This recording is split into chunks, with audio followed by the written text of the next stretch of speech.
Почитувана колешке, мило ми е што сум ве погодил некаде во мојот говор, меѓутоа не ми е мило кога гледам како се натегаат некои сакајки да докажат нешто спротивно од вистината. Еве, ајде, труд и социјална политика. Јована Тренчевска. Знаете дека не подпишува, не ги отвара конкурсите за подпишување за лиценци за уградинките. Зошто? Затоа што вие ги изнапримивте на Коста Петров, мајка му ја примивте, нели ви е срам? Еден куп луѓе примивте, 2000 луѓе изнапримивте. Кои градинки ги направивте? Еве у Велес, ја ќе ви кажам. Кажувате сте направиле градинка у Велес. Знаеш што направивте?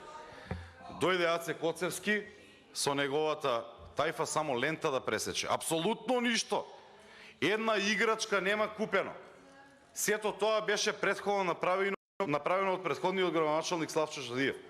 Аце Коцевски дојде во октомври, како бе за месец ги направивте градинки. Еве кажувате четврт пат веќе дека сте правеле социјални станови. Кои социјални станови? Па Велес го потенцирате. Како Велес? Како Велес вие немате еден камен ставен у Велес? Еден камен немате ставен у Велес. Социјални станови четврт пат ги слушам, не постојат.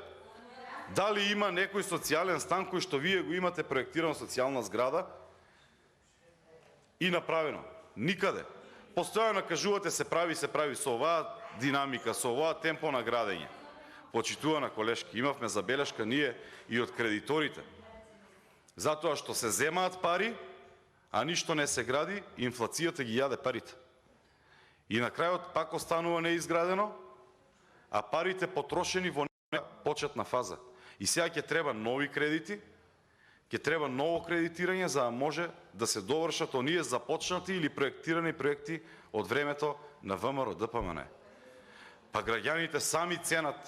5 години немате апсолутно ништо направено, освен што имате зголемено бројката на социјални случаи. И сега кажувате и некакво право, еве пред некој месец го слушам министерот за економија, ќе субвенционирал струја. Па субвенциите на струја се од 2009 година, јас го имам тоа работено. Од 2009 година се воведува субвенционирање на струја за лица од ранливи категории. Сумата беше тогаш 600 денари и тековно како се зголемуваше цената на струјата, сега еве овој ќе нудел 1000 денари, арно ама за апликација овие луѓе не знаеа, па никој не го искористи тоа право, или можеби некој само го искористи. Она што го направивте е и социјалната парична помош. Знаете претходно дека имаше додаток по разни основи. И сега сето тоа го вклопивте во едно, го крстивте СПП, претходно беше посебни ставки социјална парична помош за основно за средно училиште и така натаму, сите тие ставки ги ставите во едно и кажувате дека била покачена. Не е покачена. Јас ќе ви кажам 2009 година, кога работе во Центар за социјална работа во Велес, имаше корисник на социјална помош кој што по сите основи земаше 11.000 денари. И сега каде се овие 300% кои што ги кажувате? Ако се 300%, сега тој треба да зима 33.000, ама не зима 33, зима 14. Кај се тие 300%? Сте покачиле плати. И таму направивте уткаво платите во центрите за социјална работа. И таму на некои луѓе им покачија, на некои вработени, во зависност нели дали се даватели на услуги или не се даватели на услуги, администрација, технички персонал и така натаму, некаде покачија, некаде не покачија. И таму се направи дисбаланс, и таму вработените помеѓу себе почнаа да се обструираат или да си вадат очите, народно кажам. Така да немојте со такви популистички мерки, затоа што ги знам работија.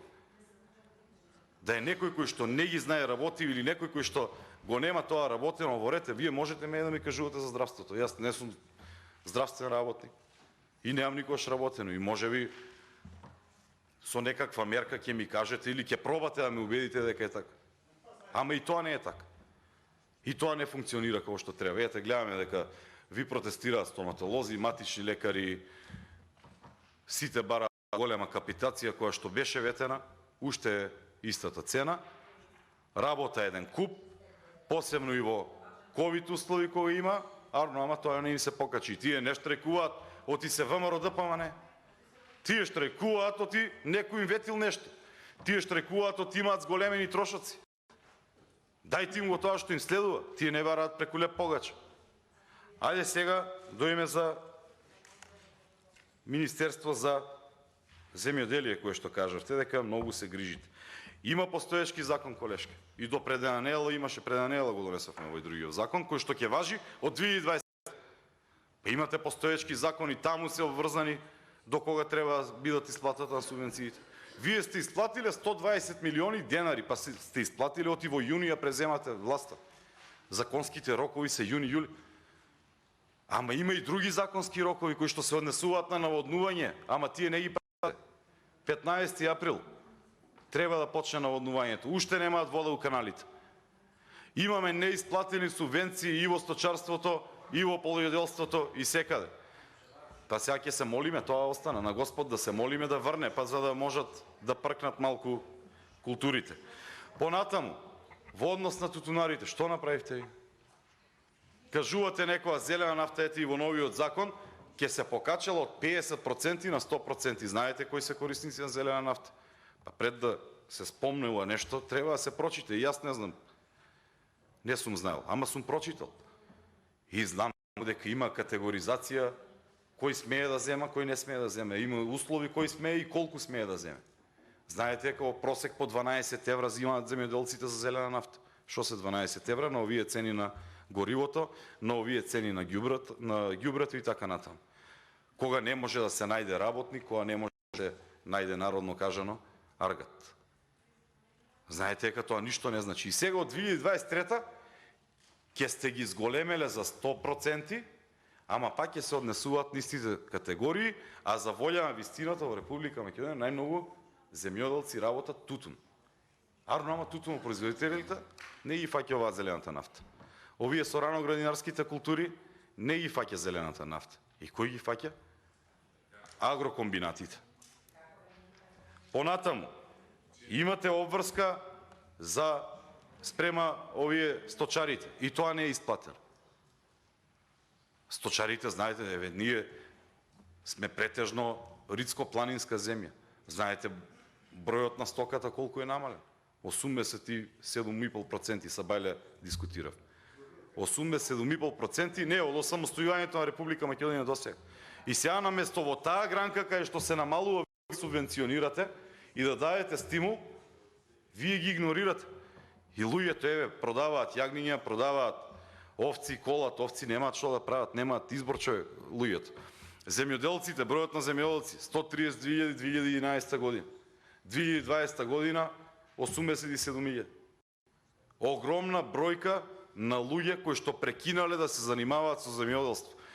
И ако беше толку сјајно, вие како што кажувате, тие се уште ќе го работеат тоа, а не 90% да не избегаат по Италија, лозија да берат или у Грција праски да берат.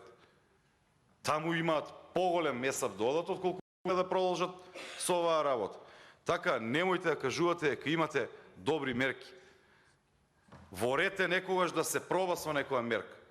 Меѓутоа, за се треба да се даде рок да се види дали е добро, дали не е добро. Дали имаме позитивни ефекти од мерките или немаме позитивни ефекти. Ако беше добро, немаше да се затворат на крајот на криштата 4000 фирми во текот на првиот квартал на оваа година. Ако беше добро, немаше да се затворат 13.000 фирми во време на ковид кризата. Имавте вие можност, односно имате можност. Секоја година имаме извештај од Европска комисија. И тие во сите поглавја ни даваат оценки. 2011 година, односно 2013 имаме просечна оценка 2,56. 2021 имаме просечна оценка 1,53. И тоа ви е показател дека не се движиме во правилна насока. Таму има по секој поглавје забелешки како треба да се управи. Многу едноставно, земете, прочитајте, спроведете. Арно, ама нема волја ниту за спроведување реформи, ниту може нешто да се направи. Ево однос на транспорт и врски. Ајде, еве, кажете дали имате еден автопат проектиран, дали имате еден автопат направен, освен чочекот у тунелот у Демир Капија. Ништо немате направено. Ништо немате направено. Дури и онаму еден одрон на Миладиновци Штип цела година стои. И сега ви текна тендер да распишете за кој да го чисти одронот. Арно, ама на Миладиновци Штип има две нови патарини. Една кај Кадрифаково, една има кон Штип. Имате две нови патарини, едната Демир Капија, другата во близина на Смоквица. Ништо нема направено, колешке, во однос на транспорт и врски. И тоа е најголемата штета што може да се случи на Република Македонија, ќе повторам, во период кога се затвараат фирмите во Источна Европа. Сега за инфлацијата ми кажувате, 7%. Не е 7. Вчера Finance Think испадна со предвидување дека ќе биде 9,2, а порастот на БДП кој што предвидуваме да биде 3,2, пишуваат дека можно е да има и рецесија, затоа што кај нас задоцнето идат ефектите на војната и ефектите на кризата која што се случува во Европа. И вие тука ги споредувате Естонија, Латвија, не знам кои други држави ги кажавте, Чешка, Словачка. Па тие се држави кои што граничат или со Русија или со Белорусија. Тие се држави кои што се увозно зависни. Тие не произведуваат земјоделски култури. Кај нив целата храна се увезува, да, колешки? Цела храна се увезува, не зборувам за балтичките земји. Тие се свртени кон силиконски долини и така натаму и нормално е таму да има инфлација. Арно, ама тука не е така. Треба многу да се работи и пак ќе ви кажам, многу треба да се работи, многу треба да се мисли какви одлуки ќе се носат. Затоа што утре вие сте одговорни за тоа што се случува во Република Македонија.